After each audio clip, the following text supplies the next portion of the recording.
Okay, what we're going to cover next is doing a 3D walkthrough. Again, very similar to creating a camera view, a static view of, say, you're standing here. I want to take a picture of this space in 3D. But we're going to cover a actual 3D walkthrough again, like you're taking a video camera and walking through the space as you're recording it. That's what we're going to do. So to do that, I go up to the View tab and drop this down, and there's our camera view. We're going to do a 3D walkthrough. Okay, click on that. So now we're in the walkthrough mode. You notice my tab has changed. All it has is finished walkthrough, and there's an offset here. This is where you want to be holding the video camera. So a 5'6" person is going to be recording at eye level, about 5'6".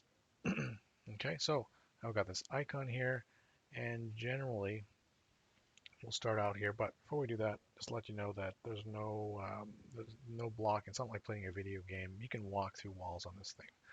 Doors aren't going to be opening for you.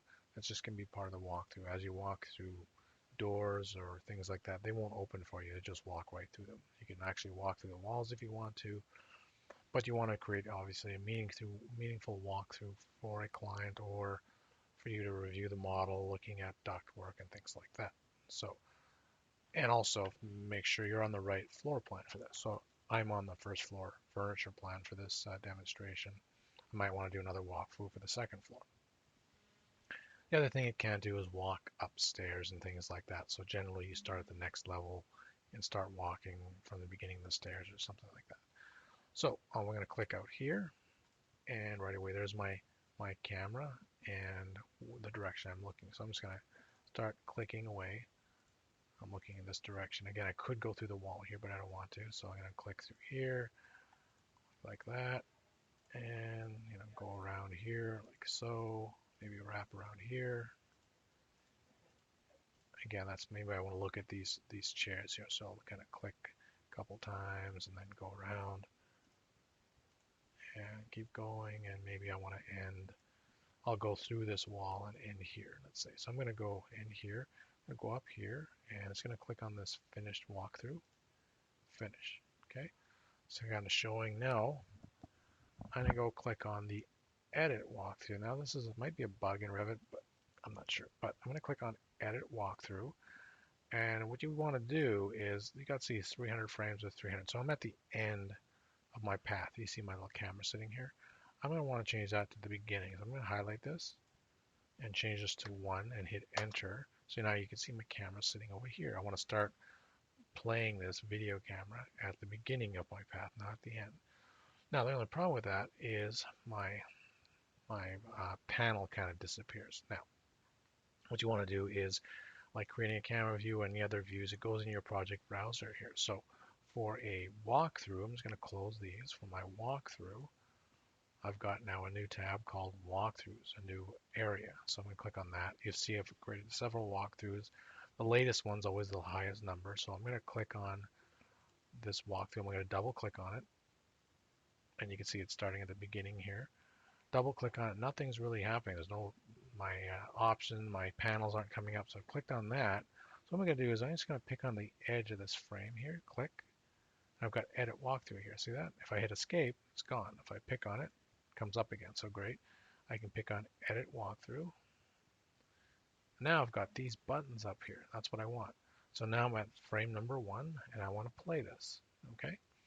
Now before you play it, if you want in shaded view, then change your graphics down here to shaded. Okay. I wouldn't recommend doing shaded with shadows or anything. That'll really slow down your rendering. Again, once you do that, you can see my panel disappeared. So again, I got to pick on this edge, hit edit walkthrough so I can get the play button. So I click on play, and you can see now it starts going through that space.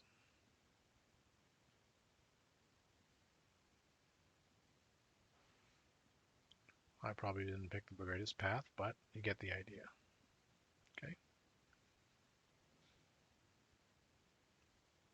So same thing while this is running, right click on your walkthrough if you want to rename that to something more meaningful, walkthrough of first floor furniture plan or something like that. The other thing you can do is you can export these videos, these walkthroughs out to actual videos for people that don't have Revit. To do that, this is done through the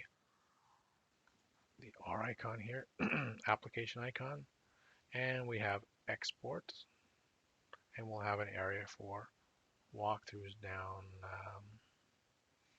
images and animation, and we have walkthroughs. So I click on that. Let me show you that again. So the application icon, export, all the way down here, images, and you can see this comes up to the left here or to the right depending on your screen. Click on walkthroughs and it says, okay, what do I want to export this all frames? Yeah, all 300 frames. Do I want shaded with edges? Do I want, shaded? I can even do realistic. That'll take a long time, but if I do shaded and basically hit okay, it'll start exporting out as an AVI. You can do other formats, but I recommend AVI. Then if you need to, convert it to another format afterwards with a different program. Maybe you want to convert it to MP4 or something like that. But hit basically save, and it'll start saving out your walkthrough, this particular walkthrough, out to an AVI file. That's it. Thanks.